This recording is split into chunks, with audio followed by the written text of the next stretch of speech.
কুমিল্লার দেবিদ্বার উপজেলার জাফরগঞ্জ বাজারে প্রতিদিন একটি একচালা ছাউনির নিচে আটার রুটি বিক্রি হয় বিকেল থেকে শেষ রাত পর্যন্ত। এ আটার রুটি আর বিভিন্ন রকমের সবজির তরকারি, দুধমালাই ও দুধ চা বিক্রি করে ৩৫ বছর ধরে সংসার চলে সিরাজ মিয়ার। সিরাজের ছোট্ট দোকানে তিনি সহ কাজ করেন ৪ জন।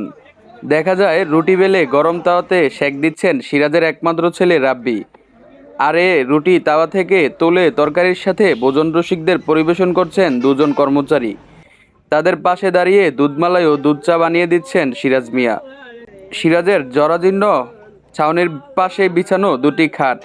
এই খাটে বসে তরকারি, দুধমালাই ও দুধ চা দিয়ে আটার রুটি খাচ্ছেন জাফরগঞ্জ সহ দূর দূরান্ত থেকে আসা লোকজন।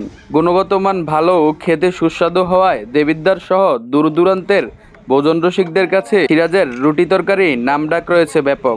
আমার ভাই থেকে স্টার হচ্ছে, ভাই করে গেছে, আমি করতে আসি এমন যে আমার ভাইয়ের সুন্দর মিলিয়ে ভাই ৩০ বছর করতে আসে। ভাই সন্ধ্যা ৬টা থেকে স্টার্ট করে রাতে ৩টা পর্যন্ত ১৫-১৬ কেজি আটা বেশি। খুব ভালো, সবাই খাইতে আসে, কুমিল্লা থেকে আসে, দেবিদ্বার থেকে আসে, ক্যান্টনমেন্টে আসে, অনেক বিভিন্ন এলাকা থেকে আসে।